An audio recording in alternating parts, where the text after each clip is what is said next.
অন্তরঙ্গ নাট্য সন্ধ্যা গত 25 এপ্রিল সন্ধ্যায় কাটোয়া সন্নিকট বিজয়নগর গ্রামের সমাজসেবী সংগঠন মানুষের পাশে এসে দাঁড়াওয়ের পক্ষ থেকে সম্পাদক তথা তরুণ নাট্যকর্মী অচিন্ত প্রধানের বাড়ির বিস্তীর্ণ অঙ্গনে আয়োজনের এক অন্তরঙ্গ নাট্য সন্ধ্যা করেছিল। স্থানীয় নাট্যকার বুদ্ধদেব ঘোষ উৎসবের উদ্বোধন করেন। এরপর পাহেলগাঁওয়ে নিহত মানুষদের আত্মার শান্তি কামনা করে শোক প্রস্তাব রাখা হয়। নাট্য সন্ধ্যার প্রথম নিবেদন ছিল আয়োজক সংস্থার নিজস্ব প্রযোজনা প্রধান অতিথি নাট্যকার বুদ্ধদেব ঘোষ এবং পরিচালক অচিন্ত প্রধান। এরপর কাটোয়ার সুপরিচিত নাট্যদল কাটোয়া অনুভবের শিল্পীরা তাদের দুটি মঞ্চ সফল নাটক আজকাল এবং আপডেট পরিবেশন করে। দুই নাটকেরই নাট্যকার ও পরিচালক কৌশিক মুখোপাধ্যায়। তিনটি পরিবেশনায় দর্শকদের প্রশংসা লাভ করেছে। অনুষ্ঠানের ফাঁকে ফাঁকে অনুভবের সদস্য এবং স্থানীয় শিল্পীরা আবৃত্তি, শ্রুতি, নাটিকা এবং নৃত্য পরিবেশনা করেন।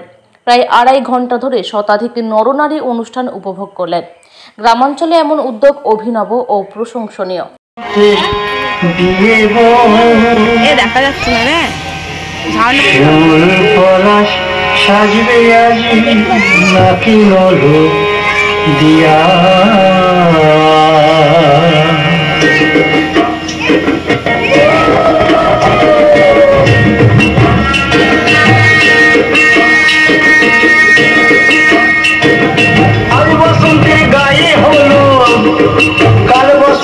বিয়ে গো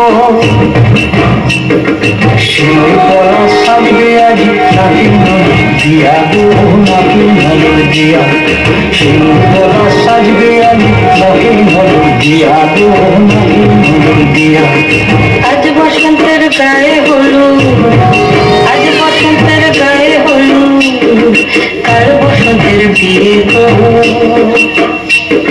শিবপরা সাজবে আজি নাকি নল দিয়া গো নাকি নল দিয়া শিবপরা সাজবে আজি নাকি নল দিয়া গো নাকি নল দিয়া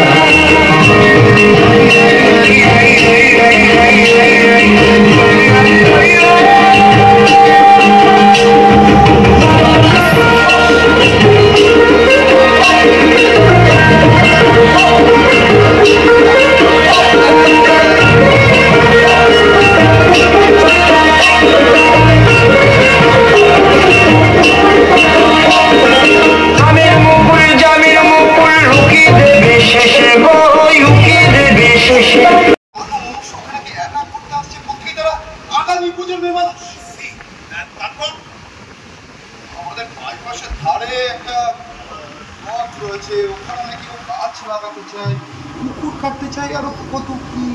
তারপর এখন আমাদের একমাত্র মেয়ে, কিন্তু কোনো কথাই ওই জন্য আমরা ভেলি না। কিন্তু এই ওর উদ্যোগটা আমরা রাখতে পারিনি। জায়গাটা নিশ্চয়ই ফাঁকাই পড়ে আছে। হ্যাঁ, বাউন্ডারি ওয়াল দিয়ে ঘেরা রয়েছে। সবাই কেমন সেই যে সামনে দাঁড়িয়ে আছে, আর আমি কি করছি বাথরুম পাড়া দিচ্ছি। কি ভালো কাজ করছি।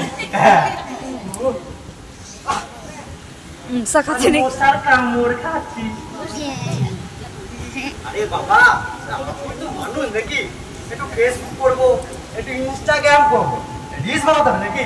এই এখনকার যুগে এইসব রিলস, এই ফেসবুকে ফটো পোস্ট করি তো এইসব মানে বিবাহ ব্যাপারটা হয়। হ্যাঁ হ্যাঁ, এই তরুণদাকে ভালোবাসে, তাই কথা রাখতে পারছি না বলে আমি বাথরুম কাজটা দিলাম। দেখি কেউ আসার নাম না, আমি দাঁড়িয়ে আছি। বাবা, এখানে চোর কেউ আসছে নাকি?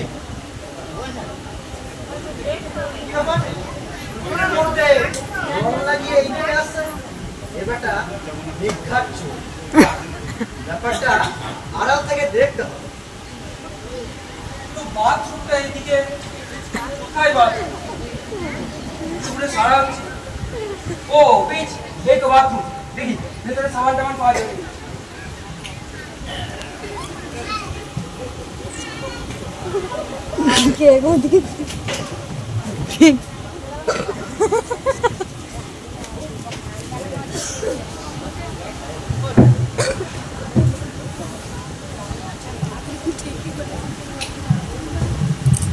যাক বাবা, বাথরুমটা তো পেলাম, সাবানটা পাওয়া যায়।